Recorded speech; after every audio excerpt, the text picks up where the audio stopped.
Ia, ia le tua le nei fiafi whaatalo whātu i le suafa manu māloa le tātou li o Yesu Keriso, whaatalo whatu i ate o tō umalava i alo tātou ainga i le suafa manu māloa ro tātou li ibro tātou whaholo. Iu whia lava se mea o loo whapeona e mafuta mai ai ia i le se tawhore nei lalo langi ia po Samoa, Amerika, ia maso o se mea lava whaatalo whati ate o tō le suafa manu māloa Yesu. O whapeona sauni fo'i ia e tātou te talatala noa ia ma tātou whaamalosi au fo'i i le upo le tua. Amen. Tātou te talatala noa ai. Ia ma avelevi inga i le tua e tatau ia te ia. Amen. E nei fo ia fiafi o whapeona tai mei le tuolo tu soifua ia malo nei ola upore na pese fo mei le mawhaiona ave esea e se isi i tātou mai le alofa o le atua i o le alava i le tū lango le tātou fōlaunga e tū mau ale alofa o le atua. Amen. E tū mau le alofa o le atua e whaavavau lona alofa ia te i tātou ia fo mei na te whaasusuru lona la i ea mio leanga whaapea ea mio le lei. Amen. O le atua lai tu sa umata to le alofa o le atua. Amen. Vi ia le tone fiafi. O le fa solo ina pele tātou tatala noa i le ofutau. Mai le atua. Amen. Ia tātou te tū mo tātou te te e tuai i le fili mana a upenga. Tātou te te e tuai fo i le whanau le ti apolo o lo whaonga me le ti apolo e upuleanga ia ma whaonga le ti apolo fo i le untua sau ti apolo whaonga tangata. sau le atua whaonga le tangata e whaiolo na whina ngalo. Sau whailo le ti Apollo whaonga ia le tangata e whaatau nuu ia le mana ongo le ti Apollo. Mele nā tātou te wha ai tuai o le tele ia o afoi o tangata fu e palau vale lungo tātou live. O laua ta talo ile tua tuli le nganga fa sala veia talo ile tua ia ave ese ia le nganga o tatu tau e fa le nganga o le mianga le ka kala ngol of kau amen ka ko kele kau makanga ie upuleanga mai a o nganga la fa nga ina mai ina ia o lato I lo le mala malama o le tua wai at the end of the day God loves them. O le alofa I o le atua I tangata nei, e alofa le atua le mea nana ina maliu fo Iesu mo I tātou uma, maliu Iesu mo oe, mo au, mo tangata ia, wa o tātou foi, sa tātou whape la fo. E li whapea na tātou whananau, mo I tātou whiolo I fongo wa ato o toa I tātou, whaafetai I le atua I lana upu. Lea o ina I tātou, mo tātou loto, lea lai o umale fiafi nei, I o laua seki o tātou loto. Amen. Ono le upo le tua o la lave le pongisai si tangata. Haua la tātou te wheitai nei tangata ua tātou te talo I le tua se I lavia ia mai fu o la tua nganga. Amen. Se au mai e le tua, whaali le tua tātou whaasa o loto mai nganga le anga lai wha o ngā ina. Amen. O mana tua so la o ta moe yaso teimi o lea onga ia, pe o e fui pena e ta moe yaso la. E tos tangata ta moe lava. Amen. Au e ta moe I lungo le malai. O lai pati e tangata. Fo matara tu spa ia. O lai tapua I mai le langi le au pa ia. Lai tapua I mai le kamo e ngā Kevin. Lai kamo e a Kevin ia. Lai la ungar kala leia Kevin. A lai tapua I me tangata. Le au pa ia. Ia, fa pe na fo I oi. O lau tamo e ngā wha lea nganga. O lai tapua I mai fo I le au pa ia. E te mawhaia. E te mawhaia. Ai, a fai o iai nisi o lai complain. Fa te inga fo lele pe lai ka mo e fo lele. O iai nisi o le crowd fo lele lai vala au mai ko kongu fo lele malau mai ia upuleanga ma ma fa avai vai oi. E te le qualify pe a fai e te tamo e ku e alu runga e alu fai ki o alu fi ngau markangaka nga Kuso lewa e ku ua le race. Le mea na tu watu o ele tu e alu fai le lua kaua markangaka le complain na kunga. E le ai masau me mawai. Amen. Tātou focus tātou ia I le mea na wala awina I tātou le tua. Tātou tau whale angangala nei a fiafi. Amen. Tātou te talo I le tua Amen. E whaatasi mai lona anganga e te tātou wa mafu anganga wala inga ngō mai fut whanga ur ki Apollo whale anga tātou mea whaapea le anga le kako ke kala ngoa I kama ia. Amen. Makua I longa anga le fiafir ki Apollo mka upu. Kero ki mka upu le fiafir ki Apollo. Because once you know the truth, Amen. The truth will set you free. Amen. Le teimi lava e te loa I le mea moni e matua ia whaasa o loto o le mea moni. So vi ia la le atua nea fiafi. Ole la tātou talo a mata tātou prokalame Tama lo wanganga se Efeso soani mai I lau upu ma e tala noa o mātou whaalongolongo a lue mai lo wanganga mai lo whaunga mātou te tala noa I ma whaai loa le mea moni e whaatatau I lau upu te talo I la hawa fio le mātou tau le whaaletino e whaale nganga sai tia nganga whaasalavi umatama te talo I la hawa fio whaasa o loto I la hato o sai tia le nei nganga le anga mātou te whaasanga tauta mai le li o le lalolangi maana a upenga ai te talo ta mai le lofa ma le file mu o la o fio la unga o le nei a fiafi whaasa o loto lau whanau nei a fiafi e ala I lau upu o le a mātou tala noa I le tāhua o le Puloutau ole Olataga ina I o mātou malama I le whaamahoni o la o fio ma le taulanga na e whaia o le tatalo le maloleanga le soafo o Yesu Keriso o le mavala au tuai nei amene ma amene la fiafi nei Ole a tātou tala noa I le for mai e fesolo lam tāu pe ono le tātou te whaasolo vaenga o ftau ia lea ua tele nisi o vaenga o uma ai se I whaawau pel tātou mta upu o usoe o le toi upu le nei o tau loto te tele I le li ima le malosi o lona mana I o ofu o tau I o ftau a toa mai le tua ina I o tau mawhaia ona te te e atu I tonga fiti ale ti Apollo a wā tātou te le tau ma tangata a o ali isili ma whaipule ma ali o le pōriuri o le nei, lalolangi, a toa mā ngangaleanga I mea o I le langi, ia le lau e loa lau taua, tātou te le tau ma tangata o lai wha o ngai le ti Apollo. Amen. O lai wha o ngai le ti Apollo, a lai tātou te tau ma le nganga lai tua. A sa o la le tau wa te tau ina te malo, au ala le tātou te tau ma tangata ia e luma. Ai tātou ue sai le nganga lai wha o ngai ina mai. Amen. O le tau wa sa o la na. Amen. Tau sa tātou alo lofa I tangata, ia ai makua I wha le au ngā le nganga lai kua. Amen. So, amen, let's walk by love. Hallelujah. So, mai la ia.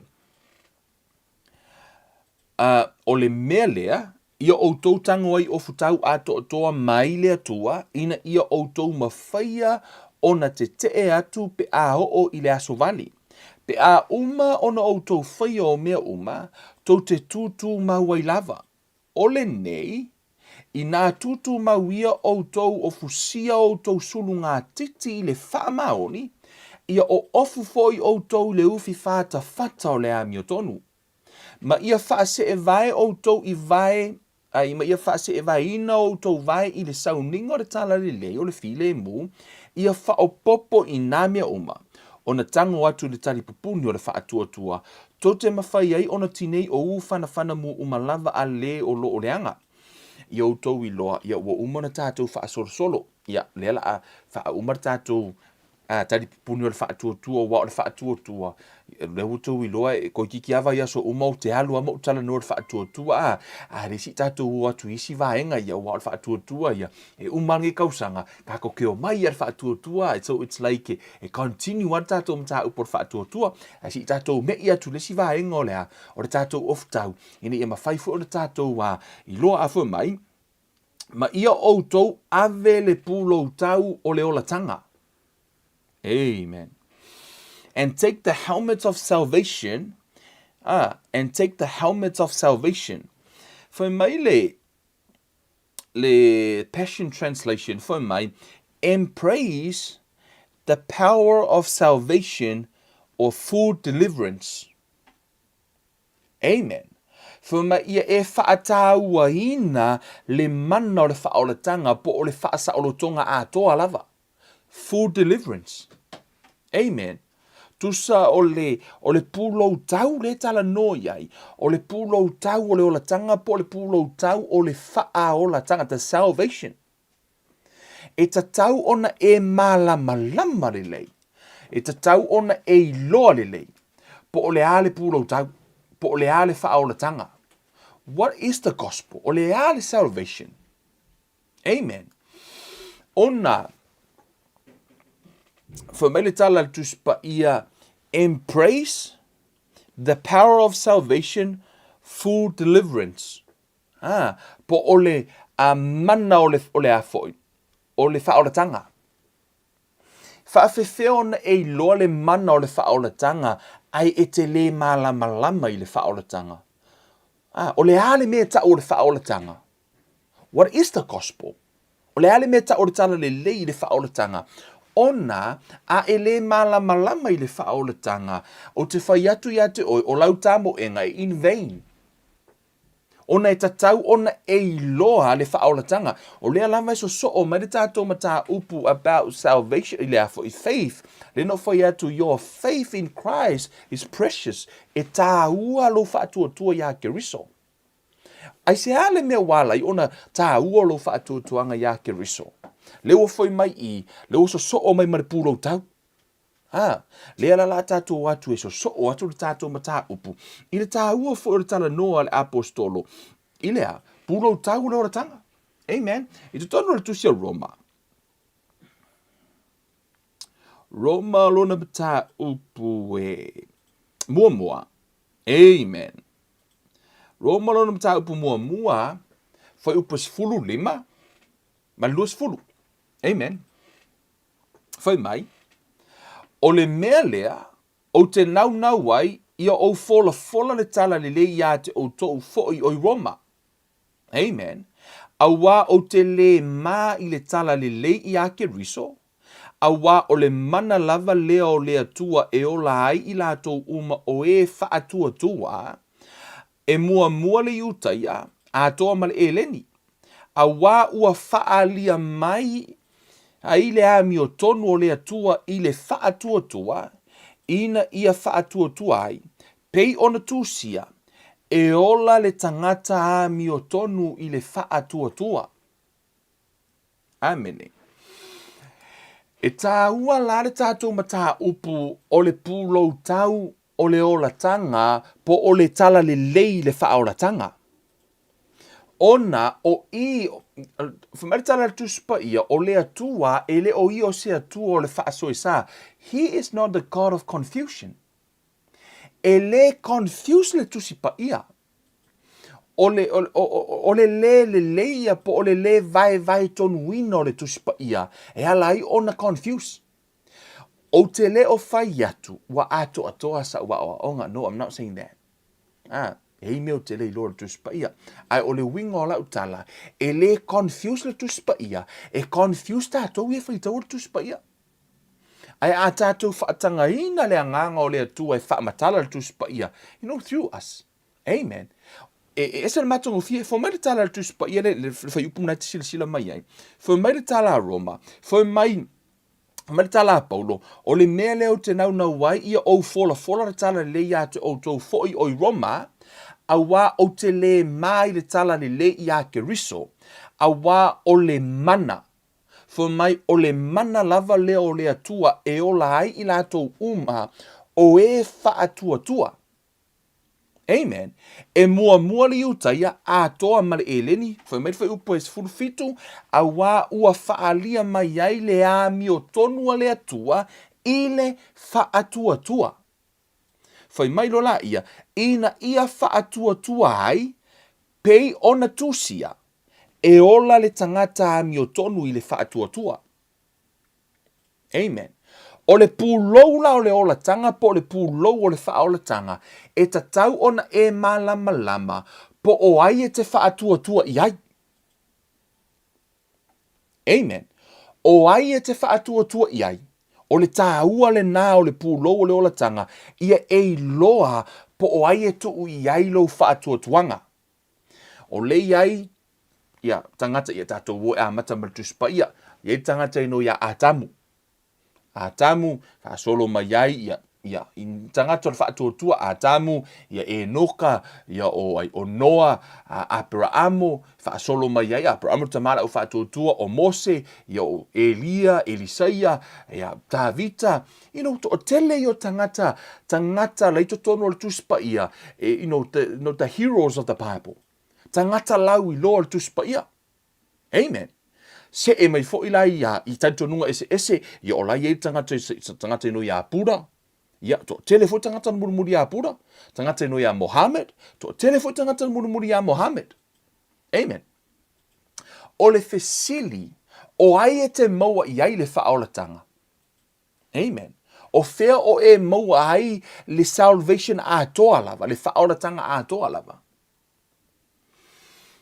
I to tonu le tusi lea, fai mai le tala le tuspa ia, fai upasuma le fitu, fai mai, a wā ua whaalia mai ai le ami o tonu a lea tua I le whaatua tua lai lea, o ai e whaatua tua I ai, whaatua tua ia Mose, whaatua tua ia Pura, pe whaatua tua ia Abrahamo mai stangata.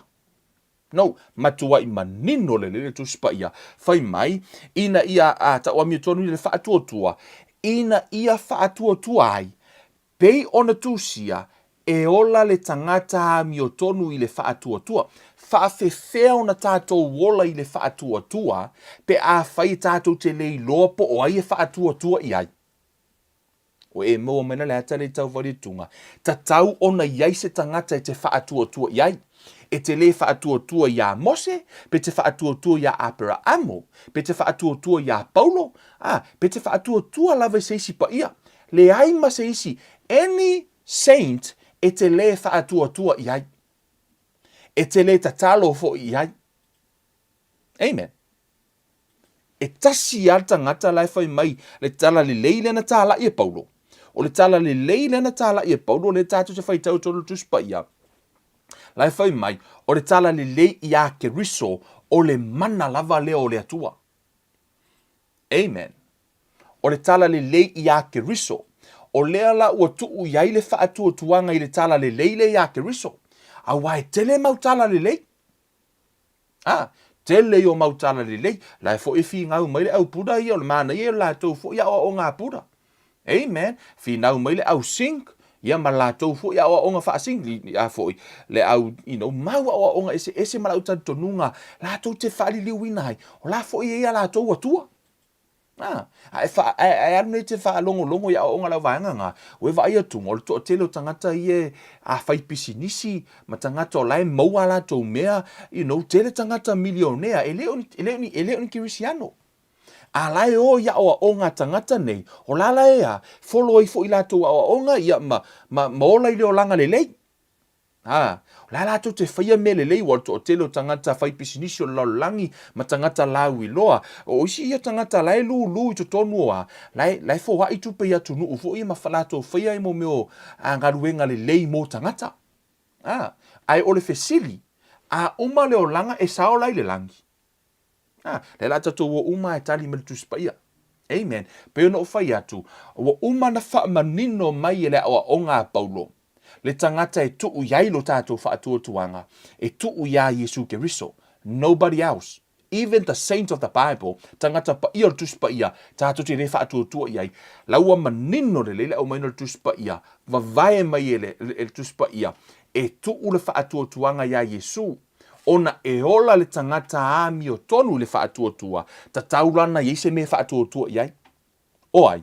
Ta taulana whaatua tua ia Keriso. Lea lai e a foi. E vavae mai le apostolo I. Ai, ta tauna tātou mua e. Tau ma whai e vali le whaolatanga. Tau ma whai e whaalaua I tele le whaolatanga. Ia ma vali foi ia la foi le atoanga. Onga ole Puloutau ole Olataga. A whai e tele malama ai. Ia e whai ngofia I ona pelongia o le ti Apollo.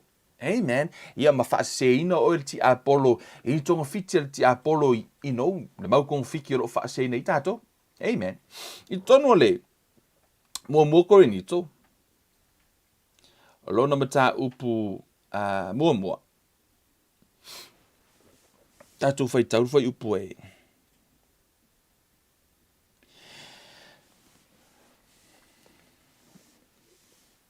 O le mata upu lea I le. Nela tātou tano le whaolatanga. Amen. Ono le Puloutau ole Olataga ia e malama I le vaenga atole tano mai polo. Fo mai polo whai upisufitu. A waile a wina mai a ue Keriso e papatiso a ia fola atu le tala le lei.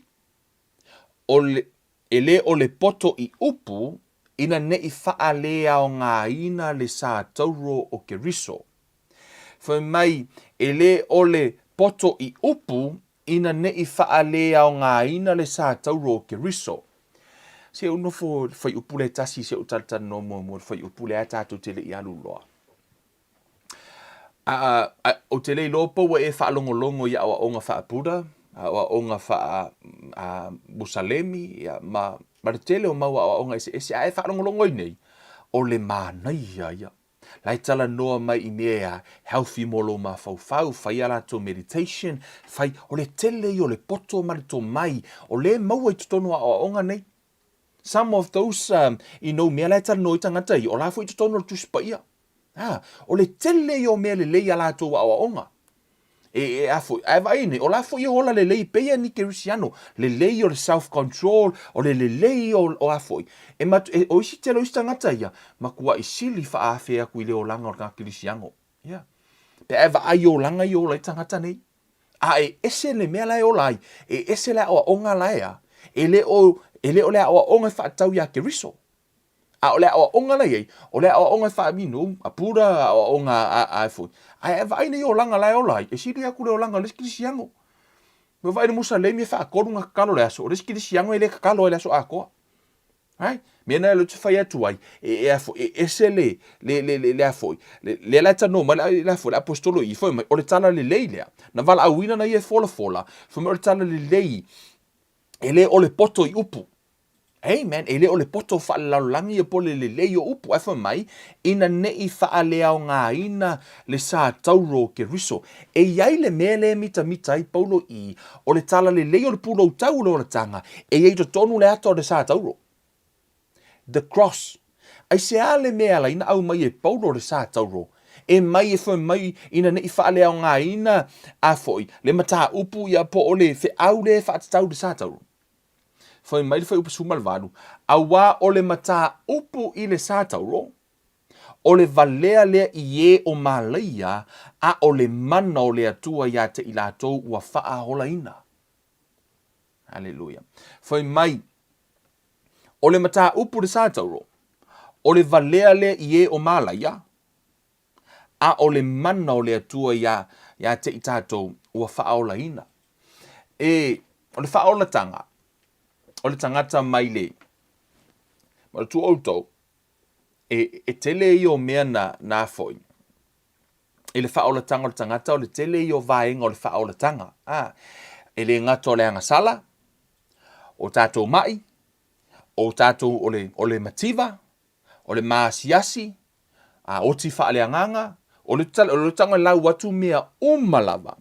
Lea na whainga i tātou, lea na nofo polonga i tātou. Excuse me.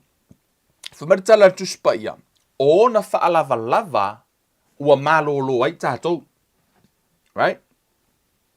Ana whaapea e whanau mai Yesu, sau Yesu, ola i le lalolangi o i o le tupu, tele ana mea ma tele ana oloa. Ai o na te ua tele kele mea Yesu, ai te ua atu loa tangata mai Yesu mai loa sasa, o whaate ta inga.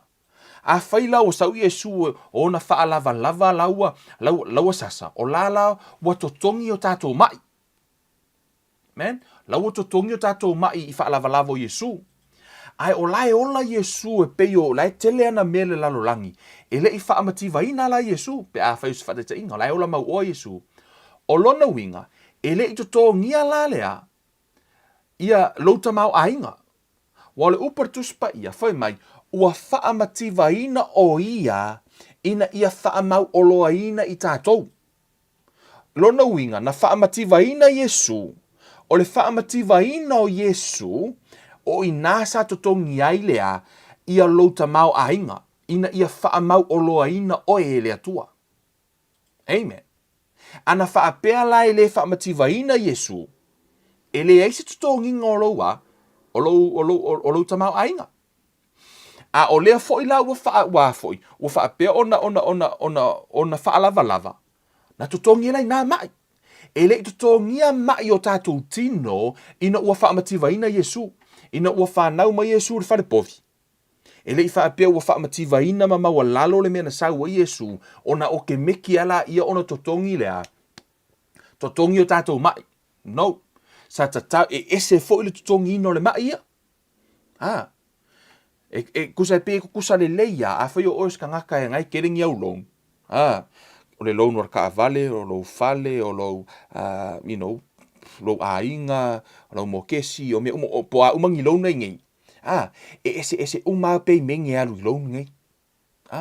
Ese uma, ese ne kupe alu ir ka avale, ese kupe alu le mokesi, ese kupe alu pili al whangau, ese mere, so mea umaya, ese uma lava.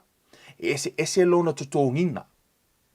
Whaapena fo ila le sau o Yesu, ina ua pa le tangata maanga sala, na nofo ai tā lafu uma le tangata ili ngato le anga sala, maua tātou i mai o le tino, whaamativa ina i tātou, o le maasiasi, o ti whaalea nganga, o mālaia uma, sa maua awhia le tangata. Amen. Ina ua saula Yesu e totongi. Amen. Mele ala ina mita paulo i le sā tauro. Amen. Ana whaapea nei e, na whaate ta inga i te watua. A whaapea te ua sau Yesu, ola Yesu laulangi, umai fonga, maliula i o iafoi. Ave Yesu e sasa. Whaapea la ua whaama, ia, ave Yesu e ave sasa. O le sasanga langa o Yesu, o le atotongi e loa la whaalava. O whaalava o Yesu, la atotongi la mai. Ma le la sasa de Yesu, ana whaapea nei lai sasa umaina. Nono inga lau umatotongi mai. Amen. Whaamativa ina, uma tongi mativa. Ona uma ina leina. Ai a whaila wa uma na whai uma mea uma ai le oti Yesu. Ele i o le oti a Yesu. O lona winga, ele ese meta o se toi tu. Ana whaapea nei e umana na sasa Yesu malingi lona toto wal futuro upo tuspa ia fo me o lona toto tatou mangaloai. Ana umanela na malingi le toto Yesu, alu Yesu ave lona toto ave lunga le tama, tu sa pele oti aya. You know, faisesi awala e alu ave lona toto e wha mangalo ino anga sala. Amen. Ai le oti. Lona winga ele toa fa ola tanga. Le la tatou atu e vali tunga. Si tatou mua I tuale. Tu si lea Mariko. Mariko lona mta upos fulma fa I believe. Fa maile matual te milen tatalo Yesu I lunga ole ina walu Yesu ile tonga la au e alu tatalo ole amaliu. Fa alongo le whainga o le tatalo Yesu. Le tatalo Yesu I lona tama le la alu e maliu. Fa mai. Ua whaape atu, awa lo tamai, e te mawhaia e oe mea umalava. O I to tonu I, o leiloa Yesu, e mawhaia e lona tama, o na sui le whainga o le whaolatanga. E mawhaia e le atua na sui seisi awala, instead o le maliu o Yesu, o te leiloa. Fua na whai mai Yesu, fua mai e te mawhaia e oe mea umalava, ia e ave ese ina le nei ipu ia te au. Lana whai Yesu, ave ese le ipu. Manino le whaingo re te talo o Yesu, which mean e mawhaia le atua ona ave ese le ipu. Lai loa Yesu e mawhaia le atua na ave. Ave ese. Mawhaia le atua na sui. Lai loa Yesu e mawhai. Ona e mawhaia le atua mea uma. Fa sui fa last wing e sui ai. Ia, this is not in the Bible. Alo winga o la utala le whaamatala. A whai nei na ona whaapea e umana sasa Yesu. Ia malingi no na toto. Ia manalo la tatu ang sala walau malingi le toto. Tu sa pele oti Yesu alau malingi le toto. Wo already la. Ngalo lang sala. Whaopopo i ona whaalava lau sasa. Malolo tatu mai. Amen. Whaopopo i fo ila malea. Whaamativa ina wana whanau wharepovi. Lau o umana. On tutongi tātou tamau ainga. Tu I momomo o ia o na tātou so tu la fono, uma na tutongi. Ai a whaila e nana umana, ono vaenga I nei, ke I aua, koe alurola I o Yesu le whale mai, ngofo ea Yesu, wha malolo, koe fo I wharki o Yesu, le leiwa, wa hio longa tino. Ian koe whaidua ele o Yesu lau langi, alu loi lunga langi, o na ala ia. Tu sala o laua uma na totongi mea uma. A yeile mele totongia. Tu so tātou uma lava. Fo meritala tu spaia, tātou te feoti uma. Right? Lona winga, e le totongia le oti. E le totongia le tuunga mau. E tele la au wala lai, o waole atua na te mawhaia mea uma. Lai fo ma Yesu na te mawhaia mea uma. A mawhaina ave ese le nei ipu ave ese. E wha matwhetalainga Yesu, ai aua le whaia lo uloto, a o lo fina ngalo. O le ala le fina ngalo o le atua. O le fina ngalo o le atua, e le I fina ngalo o le atua tatau lava na ona maa ngalo o anga sala Kevin. E le I mana o le atua tau lava na ona totongi o le wha malo longa I wha lava lava o lo nalo. E le I mana o fo I le atua tau lava na ona wha mau o loa hina ina ua wha mativa ina lo nalo.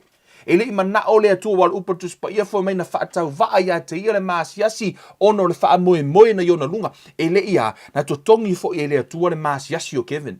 Na totongi fo I le atua o mea leanga uma o auanga sala na mana o le atua e totongi uma ai le ingata I ngā. Na mana o fo I le atua ia ola Kevin e wha vavau e le eise I unga. Mana o le atua e ola I le ola e wha vavau.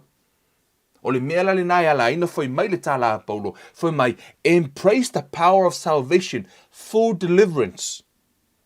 Amen. Foi mai I o tātou whaataua ina le Puloutau ole Olataga. Ia e loa o lea wa umana totongi uma e lea lii, totongi uma e Yesu I lona maliu, mea uma lava. Amen. E la tātou atu tātou te tātou noa I le vahenga na. Tātou e fo I tua I le. ina mua koe ni to mua.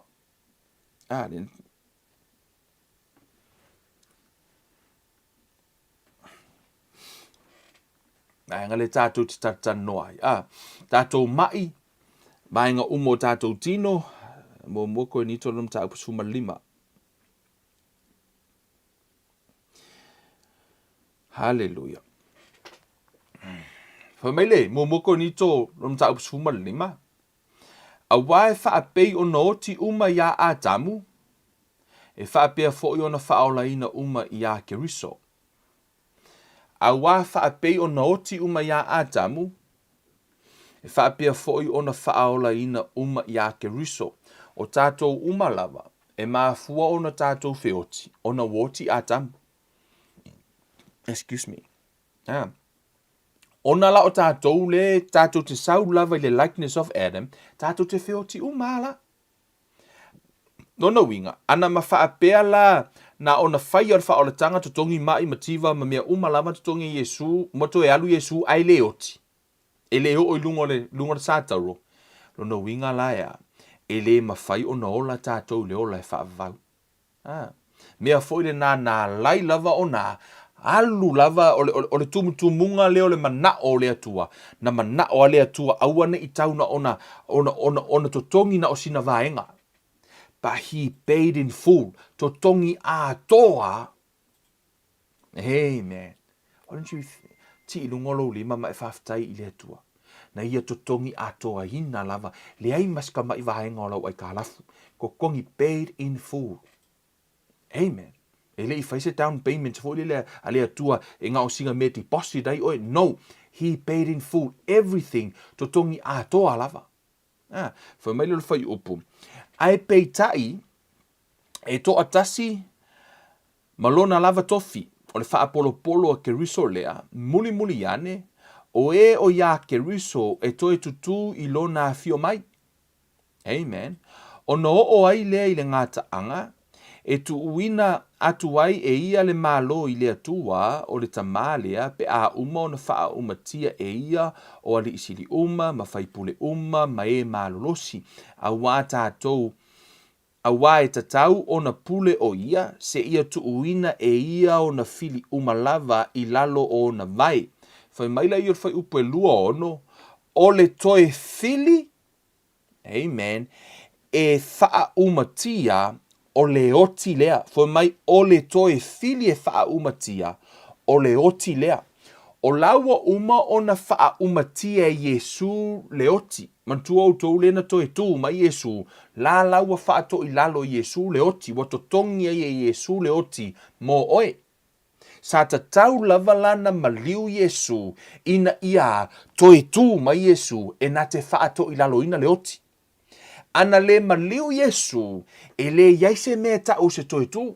Ana wha apea na uma lava ona totongi, malingi no ngā toto, wha mativa, ia wha lava, ia mamia uma totongi uma yato e alu Yesu le langi, ai le oti lau langi le nei. Lona winga, e mawhaina maa ngalo tātou wanga sala ma wha main, ai uma kako whioki, ai kako kire koe kuku mai. E se ha, ona e le I wha ato I lalo ina le oti, e le I totongia le oti. Amen. E le I totongia le oti. Ai ono o le fuafuanga le atua na whai e le atua le lalolangi, na whai e le atua le tangata ina ia ola pea, awana I oti. Wala na tātou whioti, ono ua tātou wangasala. Amen. Ai o lea lau umana totongi le angasala. Ai tatau fo I la ono totongi ma le oti. Whai maila I o tala tuspa ia, o le toi fili e wha umatia, o le oti lea, lai tala noa ia Kevin, tala noa, ia oe, o tātou, e ao ino tātou whioti uma. Ai sea, ina ia mawhai pei lavo Yesu, na oti Yesu, toi tū mai. Wha pē nā fo ila tātou, e ao no tātou whioti, ina ia mawhai o no tātou toi tū mai. Amen. Whai maila I rwhai upe lua fitu, a wā ua tu uina e ia o mea uma I lalo o na vai, ai peitai ina ua whai mai ua tu uina I lalo mea uma I ate ia, ua iloa tino ai, ua vavai atu le na ia tu uina I lalo o mea uma I ate ia. Lai tala noa fwai mai o lea tua le tamā, o ia lea lena tatalo ai Yesu a mawhaina ave ese le nei ipu ave ese. Fo mai o le atua le tama, lea na ia tu ualo na, lea na ia a mailo na tali e whai mataulanga.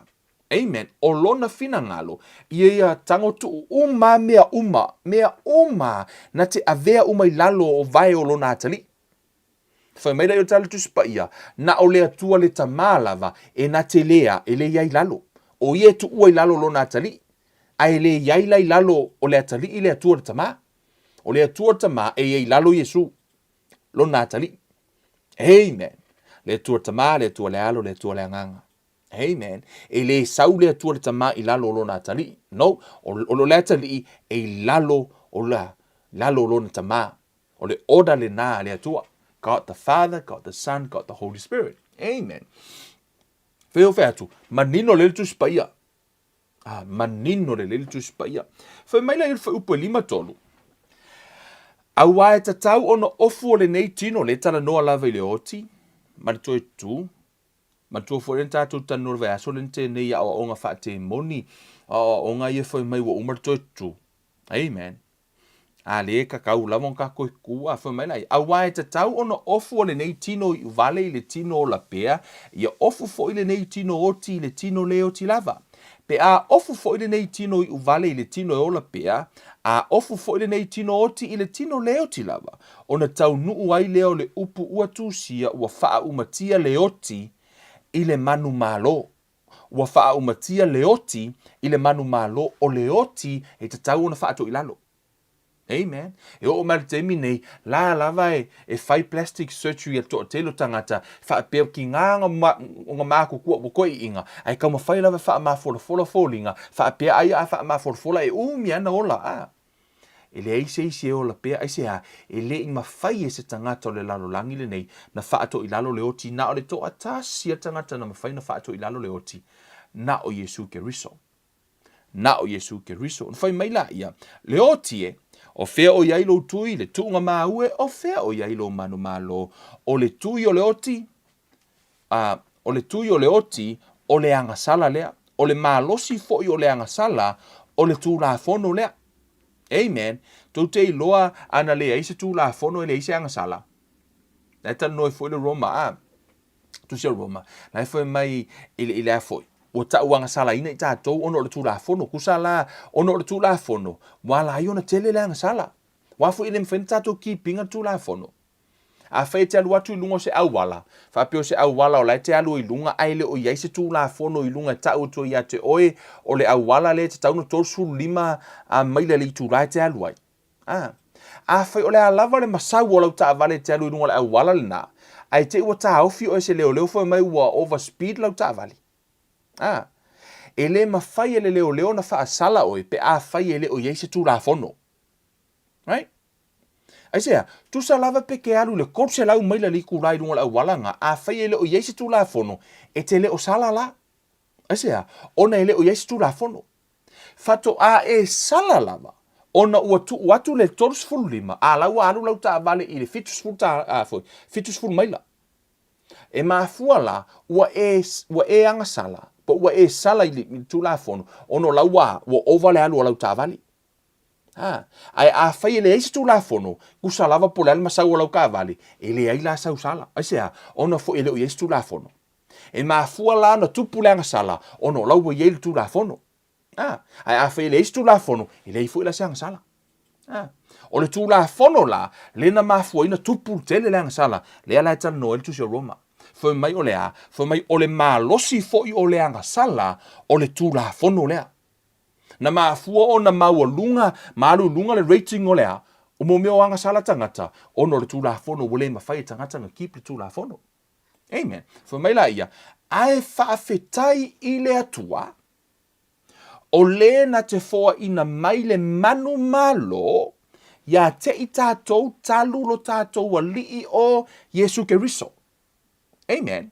For mai ole nei o uso pele ia o tautu mau malele whaangai e tia ia alu lo o tau wha malosi le ngā luenga le ali malele au noa ina ua o tau i loa e le se mea whaale au ngalo o tau tauti ngā i le alii.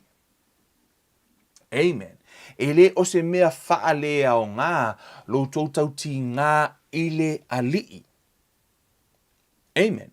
O le matua I manino le lele tuspa ia, e tatau na tātou toi tutu mai. Wo uma na whaato I lalo I Yesu le oti. A whaila o nei te whaatua tua I a pura. O ke roi ke leo whaakuku I a pura whatita inga. Pe te whaatua tua I se saint, po stangata pa ia. A whai o nei tu iai lo whaatua tuanga. The bad news for you, e le toi tu mai la oi le si tianga lea. Because e se sele tangata la tu iai lo whaatua tuanga. Amen. O le tāua le nā o le vali mei le tuspa ia, na le tasi al tangata, o a unei o le ala upumoni ma le ola, le ei lava se tasi sawa tu le tamā, pe a le ui mai te au feta lainga Yesu. Amen. O feta lainga ia Yesu, nana matua I wha manino mai a Yesu, e le ei lava se tasi e ui atu le tamā, pe a le ui atu ia te ia. O Yesu la, o ia leo le ala, upumoni ma le ola, e tuula I le wha atua tuanga. Pei ona whai mai o le tusia Roma. Le Roma ren tātou tanoi nei Roma. Rona mata upu mua mua. Amen. Whai mai le whai upu lea. O le mea lea o te nau wai I au fola le tala le le ia te o tau fo I Roma. A wā o te le mai le tala le le I a ke riso. In Christ. Whai mai. A wā o le mana lava lea o lea tua e o lai I la tau uma o e wha atua tua. Wha atua tua ia ai. Whai mai, e mua li utaia a tō male e leni. A wā ua whaalia mai ai, le a mio tonua le atua I le whaatua tua, ina ia whaatua tua ai, pei ona tūsia, e ola le tangata a mio tonu I le whaatua tua, whai mai e te ola I lo whaatua tua, ai ta taula ona Yesu tangata te whaatua tua ai. Amen. E le mawhaila ona e sao lava I le malo o le atua, e ui me sesi mea, atu mua le tusi lea mātaio. Amen. Mātaio lona mata opu se fulu, I believe. Te upa whātasi. O le whetalainga lea Yesu, lena whai I, this is Jesus' words. Whai mai, e le talia foi, whai mai, o le talia foi o se perofeta I le ingo le perofeta, e maua e ia le taui o le perofeta. O le talia foi se tangata a mio tonu, I le ingo le tangata a mio tonu, e maua e ia le taui o le tangata a mio tonu. Tusa a uto e tango toi wha upu se isi, foi upu wha whai ngofie.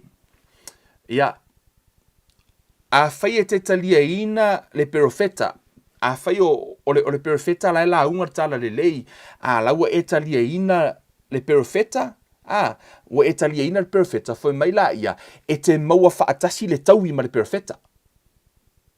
O le taui o le perofeta, a la fu e plese toi ma oi, lai maua I molo taui. O le feta lainga na Yesu fo mai, a e talia ina fo le tangata a mio tonu, I le ingo le tangata a mio tonu, e te maua le taui o le tangata a mio tonu. Okay? A whai o Yesu o le a mio tonu le a le atua le ntato whai tau nei a Roma. Fo mai lo tala tu spa yo lato umo e na talia o iam fa tu e te o iam lato mol manuia wa ta ua I lato o fa na wa le atua e ma fuono ta fa na wina I tato a le atua ona o le a mio tonu a le atua o le a mio tonu a le atua Yesu Keriso o lo talia ina lao Yesu e te mau ai le tau o Yesu o lo talia ina o Yesu malana a mio tonu wa e maua I fo I le tau o Yesu lono winga e maua whaatasi e oe le manui o Yesu o le ola o Yesu e ola e whaavavau eternal life e maua fo I e Kevin maua e oe pe a whai e tuulo whaatua tuanga I a Yesu ese a o le tau o Yesu o le eternal life o le mea lofa le na o lea lau tango lea tua tu uma o ai uma lava lai talitonu I a Yesu all the believers in Christ, e lato te maua le tau o Yesu o lea, eternal life. O mea uma lava la, o manuia uma o le atua, for mai le tusia e peru, for mai wa to uma for mai he bless us with all spiritual blessings in Christ. O manuia uma lava, wa faa manuia mai ai le atua ia te i tātou, ia ke riso Yesu. Lea la o le tala le lea, le tala noa ai le apostolo Paulo. Le tama fai Paulo foi mai, ele o lea, ele o nau tele le apostolo ile tele o mau mea ie, tutupu nei le, a lai nau le apostolo ina i o tātou moa, le tala le ia ke riso. Amen. Ina i o tātou moa le tala le ia ke riso, ina ia mawhai o nā, alu i luma lo tātou tau mawhai. Amen. O leua o tātou nau lava i o tātou moa, ia le whaolatanga ia ke riso, ai ese le tāu o le vaenga lai ta atia i tua. Amen. Ese le tāu o le vaenga lai ta atia i tua, lai manao ia le apostolo ina i o tātou moa, ia le whaamanuianga a le atua i le vaenga lea. Rotu mua i le, te i whaau au le tātou mata upu lea, no ula tutua i le au mai le vaenga le i tua ina ia eiloa, le mafu anga ia lai fuina mua i tātou le manuia Yesu. A saola tangata tu ilo whaatua tuanga, e te moa manuia, a whai o, if you make the wise decision tonight, e siri lo whaatua tua ia Yesu, wai mauti noa, o umatutongi Yesu o mai anga sala o mea uma, e o lava le ola whaavau, na tutongi Yesu, o nei pau ana tangata, na ia tutongi le oti. Amen. A tono lai ai tangata mulimuri a pura malato a onga, o lai ai ni alato vai fo iem, ma whai o nga whai malolo i le tino. Ia, foi mai o le mahanga ia o le afoi. Ia a kongo la ngala a se kilo kingo. Ai e oti, e te le toi tu mai. E te le maua le tau yo Yesu. E maua lai o le tau yo pura. O fea lava la le mea lai loi pura. O longo ingo la kauinga. Who knows po fea me lai pura. I don't think o lai le langi pura. Ia po Mohammed foi. O te le ilo. I don't think o le langi. Ai e mala tu ulo fatu tuanga i le tangata ea. E alu lo e te ilo e te maua ai le whao le tanga. O ai, na o Yesu wala fa mai Paulo. Only one. Na o Yesu. Tono le, mo korini to. Lona mata upulea e sfulima. Amen.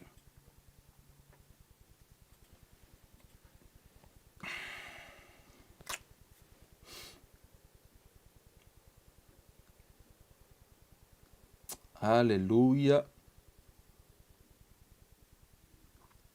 Te ukango su a kura kako reference le nei hasito do moko man.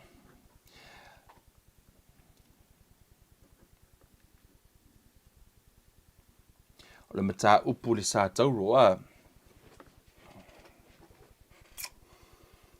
Hallelujah. So, guys, just bear with me. Let me look up the reference for us. Amen. Mua koe ni tolo mta upu mua. Let me check on this one. Mua koe ni tolo mta upu mua. Hallelujah. Hallelujah. Yeah, let's pick up from verse 17. Amen. Foi mai. Tala lea Paulo. Awa ele awina mai o ke riso papatiso a ia folfola atu le tala le lei ele o le poto i upu ina nei faale au ngā ina le sa tauro ke riso. Awa o le mata upu i le sa tauro o le valea lea i e malaya a o le mana o le atua ia te i tātou wa faola ina. Foi mai la ia awa ua tūsia o te faa umatia le poto o e popoto ma o faale au ngā ina le ata mai o e ata mamai. Po o i thea le tangata poto, po o i thea le tusi upu, po o i thea le filifili ngā o le nei lalolangi, e le ua avea ea e le atua le poto o le nei lalolangi mavalea. Awa o le poto o le atua, ina ua le iloa le atua e le lalolangi i lo latou poto. Ua fina ngalo ai le atua, ia faaola ina i le valea o le tala inga e ua faatuatua. Amen. O le poto o le lalolangi le nei, o kova ai le au miliongea ma le au popoko le lalolangi ngei. Le au scientist i whamai e le aise atua. Alu su e ngana scientist ma le poto le lalolangi. Whai mai e le aise atua o le Big Bang Theory. fa mai le tala tusi pa ia, e le I loa le atua I le poto le nei laulangi, we already see that. O le tele o le poto tangata le laulangi, la to tele o I loa I le atua, fa o ngalo e le atua, le mea foi. Foi, le tala inga I le mea valea. Fa mai o lea, fa mai, ua fina ngalo ai le atua ia whaolaina I le valea o le tala inga, ua wha atua tua. A wā o loo whai mai le iutaia I se whailonga, ma le leni o loo sa ili I lātou I le poto. A o I mātou, ua mātou tala I atu I a keriso na whaasataroina, o le mea e tausua iai iutaia, ma le valea ia leni. Amen. Tu sa ata la atu Yesu Keriso na maliu mo na whaalava lava ma mea umalava nei. Ata la atu lalolangi, fa mai le lalolangi o le mea valea. E ata la atu tangata iutaia, fa mai e whaatau waa ia te ilatou, ono o le tangata maliu le sātauro, o le tangata mālaia. O le vaaila iuta ia mea nana ina latou le talia ina Yesu ina ua sau mo Yesu nana saunga ringa sau ai ma tua le talia tangata iuta ia sea ona o le mea whaatau vaa ia te ilatou. Ai whai mai o le mea valea le ilea ile au e peia kusa ka la ia kurai tangata popoto. Tangata leni o tangata popoto po tangata ia sue ma tangata ata mamai. Lea lai whaatusa I peo la tamai o langi le nei. Fa mai la ia, fa mai o le mea tau sua ia iuta ia, ma le valea ia leni, e pe ia o le mea valea ia leni. Ele make sense. Ele make sense ni mafofau tangata. Fa atu talia Yesu e mo ile o la whaavau, fiu e whaavisenga ni mafofau. Fa whenka lia Yesu e mo le o la whaavau, fa whenga e ola le o la whaavau, fa koe ku mai, e le ta tonu. Asea, pe ia o le mea valea. E pe o le mea valea I tangata nei. Tata popoto. Foi mai la ia. Ai peitai o ua vala a wina o iutaia a toma eleni ua faike riso ma mana o le atua ma poto o le atua ia te ilatou. Amen. Ele o confusion tu spa ia po ai te mawai lea le ola e whaavau. Ele o le tausi o le tula fono pe o lo wola iau ngā ruenga. Amen. A o le ola e whaavavo mai, a wā o le valeo o le atua, e sili lona poto I tangata, o le vai fo o le atua, e sili I le lona malosi I tangata. Amen. Matua manino le lei. O matua I manino le lei. Au mai e le tuspa ia pe au mai e le atua, le ata manino mo I tātou, o le sātauro Yesu, o le mea valea alea. E pei e le ango te le itangata, ai ono le sātauro, pau a leo le au wala na saunia e le atua, e mawhai ai ona paid in full. Totongi a toa ia, le mea e ta olea, le anga sala o mai o lo tino, o le whaamativa ina, o le oti wha le anganga, o mea uma lava na, e o lava I lea, I le toe tū mai o le tino lea. Le tino lea. E toi tū mai le tino e le palapea. E alo no winga ana foi. Le untutongi umai le atua. Le ala ua toi tū mai Yesu. Fo mai o ia na toi tū mai na ye uote o I. He's the first. O ia le tangata mua na toi tū mai na ye uote. Na o Yesu a tangata na toi tū mai na ye uote. Lei masesi. Ona lau a whaato I lalo Yesu. O ai lava e tari tonu ya Yesu. E toi tū mai fo ila. Asea, nana tātou whai tauan nei, whamai tātou toi tutu mai fo ono Yesu Keriso, wa umana tutongi Yesu lo woti. Amen. O le mea lale nā, e le papole ai, oi pe a oti o laulangi le nei. Oti o laulangi nei, a lai whaatua o ia Yesu, o le maa ngai ai on oti nā. O le oti le nā wai mo ki ngoa e koe kū mai, e toi tū mai le ola e whaavavau. Tū mai le tino le lea, e le pala pea. Amen. Toi tū mai le tangata lea. O le mea lale nai e se le tā ua o ai e tu iai lo whaolatanga. Le lai foi mai, ia pūlou o e le Puloutau ole Olataga po le pūlou o le whaolatanga. Ia e loa le whaolatanga a toa lava, e le na o mai, e le na o le anga sala na wha mangaloina, e le na o le ola wha le anganga, Ai o fo i lea, le toi tū mai na ye uoti, e o lava fo i le whaamasinonga for me, there's no condemnation in Christ, for those in Christ, mai le se whaamasinonga o i lātou ua se whaasalanga ia te i lātou o ia ke riso. Amen. O le manuia la le nā, o le ala e ta atia te tono tuspa ia, ai le o iloa le toa tele. Amen. E le o iloa le toa tele, le te le i o le manuia le ua umona tā pena ina e le atua.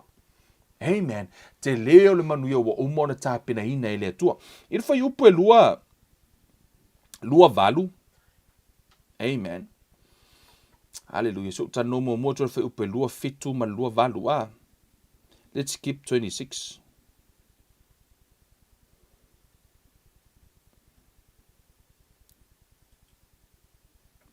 For mai, ai pei tai, ua fitfiria le atua mea vālea le lalolangi, ina ia whaamaina e popoto, ma mea vai ale lalolangi ua fitfiria ia e le atua e whaamaina ai mea malolosi. Ma mea atangata nuu, ma mea whaatau waa ale lalolangi, ua fitfiria ia e le atua, atoa ma mea ele ai, ina ia whaalea o ngā ina ai mea o iai. Let me si utara noa tō le whai upule e lua valu ona e se le loloto le mele tano ma le whai upule. Whai mai. Ma mea atangata nuu, ma mea whaatau waa le lalolangi. Ua filifilia ia ele atua, atoa ma mea ele ai, ina ia whaalea o ngā ina e ia mea o iai. Le ale wingo le nā whai tau, atoa ma mea ele ai, ina ia whaalea o ngā ina ia mea o iai. O lai tala noa, wa filifilia ele atua le whaatua na i loo le tino mai o mea.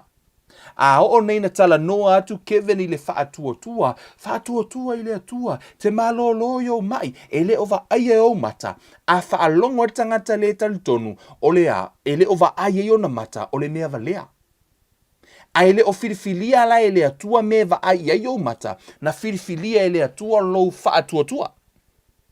Do you see that? O e tau mo mele wingo le mea, lai tano just pa ia. Awalana e whaapea o filifilia ele atua me te vaia. Ele i filifilia ele atua me te vaia. Na filifilia ele atua mea e te le o vaia. Amen. Na filifilia ele atua mea te le o vaia pe na filifilia ele atua le faith. O le whamai o le whaatua, o le vala auria le o mea ua vaa, o mea e le o vaia, ina ia vaia. Tatu atu te isi e lunga whai upue. Oi totono whai upu ale. Whamai. Ma mea tangata anu, ma mea whaatau vaa o le lalolangi, ua filifilia ia ele atua, a tō ma mea le ai, ina ia whaalea o ngā ina e ia mea o iai. Ina ne imita se tangata e to atasi i ona luma. Hallelujah. O i foi, na tātou wa ai, ua whaalea o ngā ina ele atua ia a tātou ngā ruenga. Hallelujah. Amen. Tusa o a umani mea o lo tātou au ngā ruenga le lei. Ma mea umalava o lai te whai o mea o lai wa aia. A whai nau ta o tango a whau se whare sā ke lea. Whau le whare sā ngā o le mea laua wa aia o le mea no o whai i le atua. No o whaapea leo o kei leo umango o whaia o mare whare sā ngei mo le atua. Ke sao ngei la le langi. E le i filifilia e le atua la le mea le nā. E le i filifilia e le atua lau ngā ruenga le nā e te sao le langi. Na filifilia e le atua lau whaatua ia ke riso. Na ia filifilia lau whaatua ia ke riso a e le o lea mea e va aia. Whaalea o ngā ina i fwoi a tātou ngā ruenga o le upatus pa ia le o ngā ruenga ne i mita se tasi. Mea le nā, na va ese o mai le atua mea mi mita le tangata ia te ia. Everything. O lou sao i le mālo le atua, na whai e le atua, o wha mālo longa o mai o mea umalo mativa, na whai mai le atua. Se ia o lava i lea, o le whaavau mea o le atua na whaia. Pau alau mea whai, o lou wha atua ia le atua, pau anga le ala ke sao le langi. E le o ngā luenga la, ne e wha apete tō anga le lotu ma tele au tau langa e whai, e te sao le langi, no. Na o Yesu lava e te sao le langi, o au ngā luenga, o lou tau i le nā. Fo mai e muli atu fo ia ngā ruenga, fo mai le fai upo e lua iwa, ngai ke o mika seisi. Ina ia aua lava ne e mita se me tasi. Mea le nā o le a lava ke kele ungi mea wha o ngā ina o ele tua. Au ke mimika ai. Au ke mimika. Au wha o ngā ina mata utia o ele tua. Au le mimita. Ave ese sea, le ima se mea tātou te mimita ai. Asea, e mai le tua, e wha atino ina fo i le tua, e toi fo i lai le tua. O mea uma e mai a te ia, mo ia, toi fo i a te ia. Pau al mea tātou, o tātou o au na wha atau waa. E wha o ngā ina e le tua. Amen. O le tala le leila le nā, e wha atatau ia ke riso. No wonder, wha ai o tu i le tātou mata upu nea fiafi. Tātou cliffhanger le mo nea fiafi. No wonder, le mea nā leina whai mai le tala Isaia. Ina ua prophesy Isaia. Whai mai, o ai ea ua tali tonu i la mātou upu e tau longo atu. Ua whaalia i a te ai le a ao o Iova. A tātou whai tau le tustusi ngā paulu e whaatatau le sātauro. O le whainga tāia na tali tonu o tangata o na whai mai ea.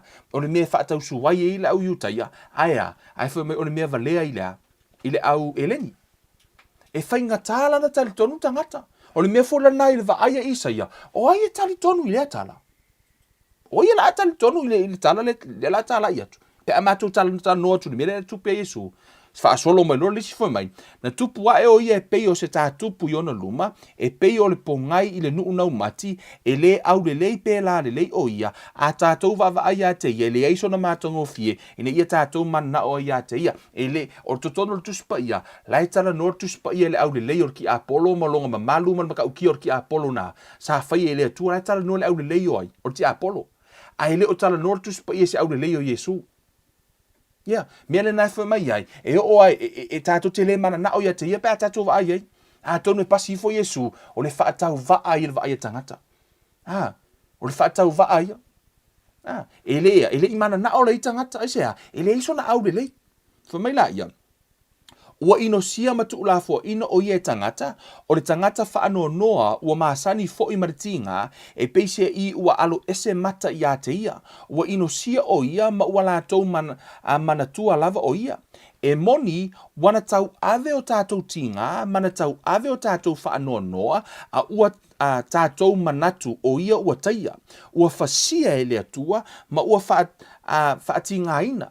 A ua manua o ia ono o a tātou sori tū la fono, ua momomo o ia ono a tātou wa mioleanga, o lea o inga e file mua i tātou sa i ona lunga lea, o ona whaalavalava fo i ua malolo ai i tātou, o i tātou uma, ua se i tātou e pei o mā moe, ua ta i tasi ma whaasanga i lona lava ala, a ua whaaho o ia te ia e Yehova le a mioleanga o i tātou uma, o le a mioleanga tātou, lea na whaaho o uma i lea tua i lungolo na alo fomila ia, na whaasaua ina o ia, sa ti ngā ina foi o ia, a e le tautala mai o ia, e pei o le tamai mā moe ua taita ina ia fasia, e pei o le mā moe foi luma o se sele lona furufuru, ua whaalolongo ia, o ia foi ua le tautala mai, o le whaasaua, ma le whaamasinonga, na ave se ina ai o ia, o ai foi na te tala, ina lana tupulanga, a wā ua vavai e se ina o ia i le nuu o tangata ola,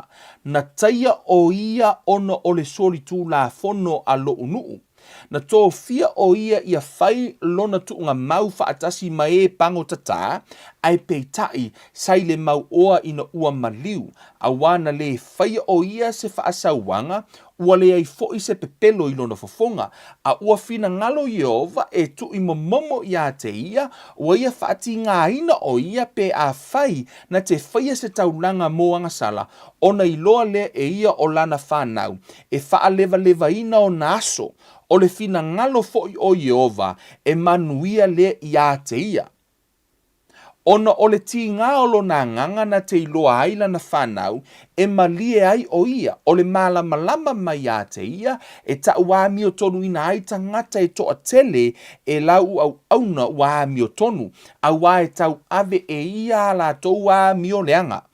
O le melea, o te vai ai, se vaenga mō ia whaatasi mai ua sili, e vaea fo i le vete whaatasi mai fita, ona ua ia sasaa atu o lona ola ia oti, na faitauina fo'i o ia fa'atasi ma e pango tatā, na ia aveina fo'i le agasala tagata e to'atele, ua fautua fo'i o ia mo e soli tulafono.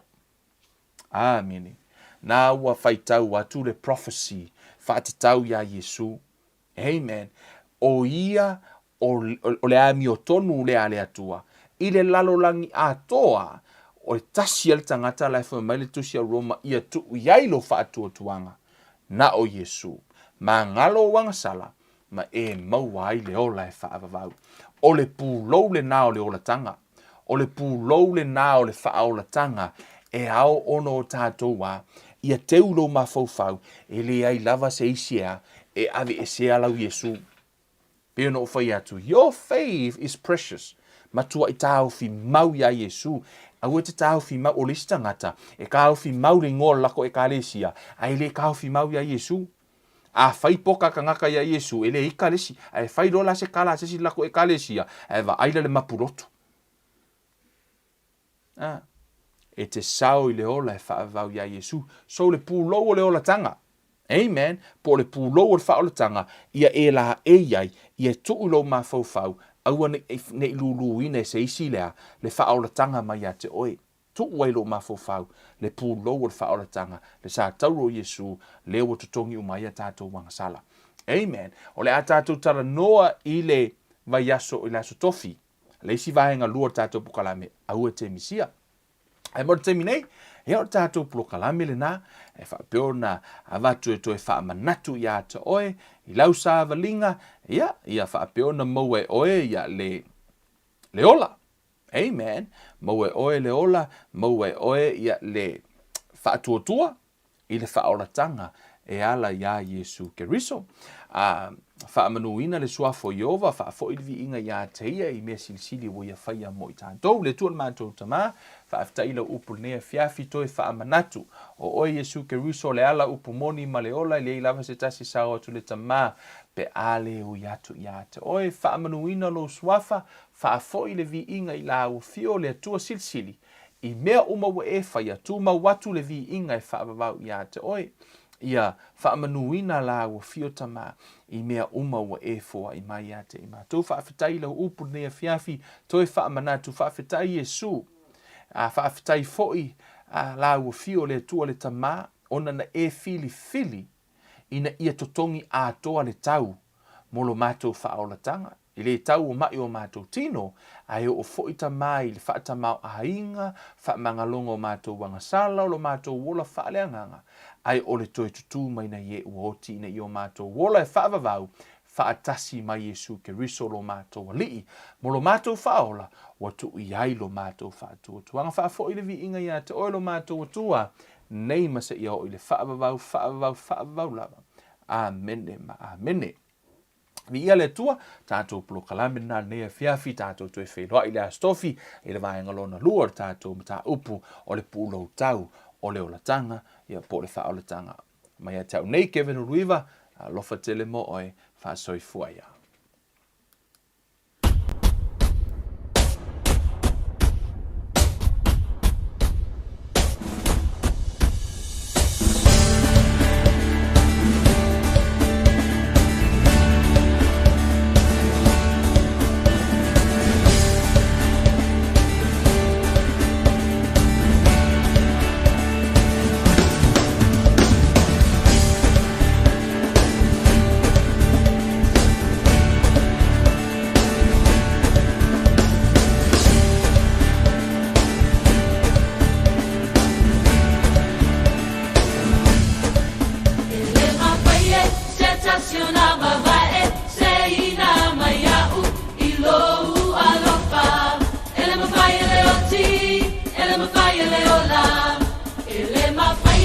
Angelu,